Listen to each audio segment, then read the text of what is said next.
কি হয়েছে?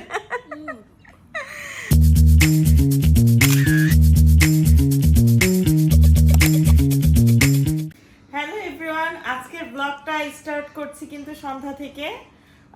আজকে দুপুরে অনেকগুলো মাছ আনা হয়েছিল, তো মাছগুলো জাস্ট কেটে কুটে এখন একটু ফ্রি হলাম।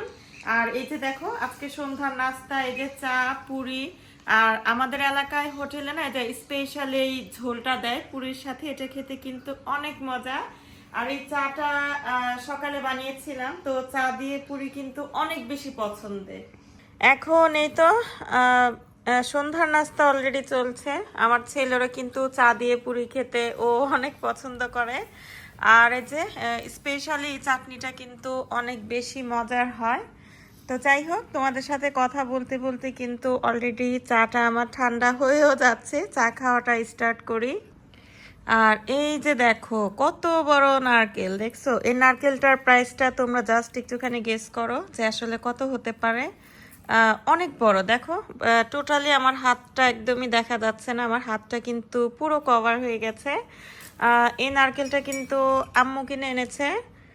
আর আম্মু বলেছে যে অর্ধেকটুকু আমাকে রাখার জন্য আর অর্ধেকটুকু দিতে হবে আমার বড় বোনকে। তো এই নারকেলটা তো আসলে আমি ভাঙতে পারবো না, তোমাদের ভাইয়া আসলে কিন্তু এই নারকেলটা ভাঙবো, তখন আসলে তোমরা বুঝতে পারবে যে আসলে এই নারকেলটা কত বড়।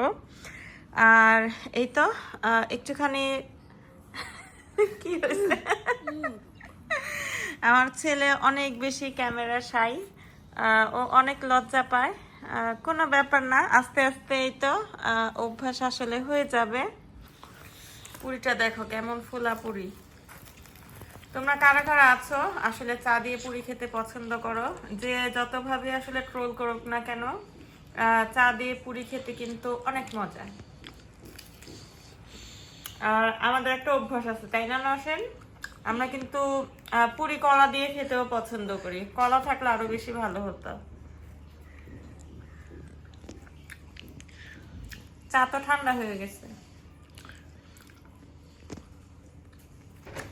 একদম ইজি নাস্তা, অনেক বেশি টায়ার্ড লাগছিল। বলে বললাম না, অনেকগুলো মাছ কাটা হয়েছে। তো এখন সিম্পল নাস্তা হিসেবে পুরি খাচ্ছি। আর একটু পরে কিন্তু পিঠা বানাবো। কি পিঠা খাবে বলো? কি পিঠা বানাবো আজকে? পাটিসাপটা। পাটিসাপটা খাবা? আমি তো মনে মনে ভাবছি যে ভাপা পিঠা বানাবো। ভাপা পিঠা বানানো একটু ইজি পাটিসাপটার থেকে।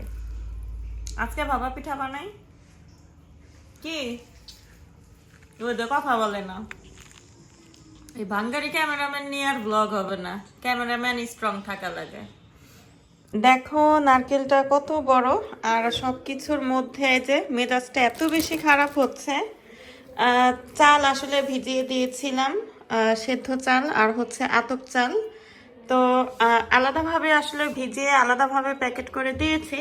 আর তোমাদের ভাইয়ার আকাশ দেখো, দুই চাল একই সাথে মিক্সড করে যে ভাঙ্গাই নিয়ে আসছে। মেজাজটা এখন এত খারাপ হচ্ছে, পিঠা বানানোর কোনো মুডই নাই। তো যাই হোক, আজকের মতো এই ছোট ব্লগটি ছিল এই পর্যন্তই। ইনশাল্লাহ নেক্সট ব্লগে তোমাদের সাথে আবারও কথা হবে।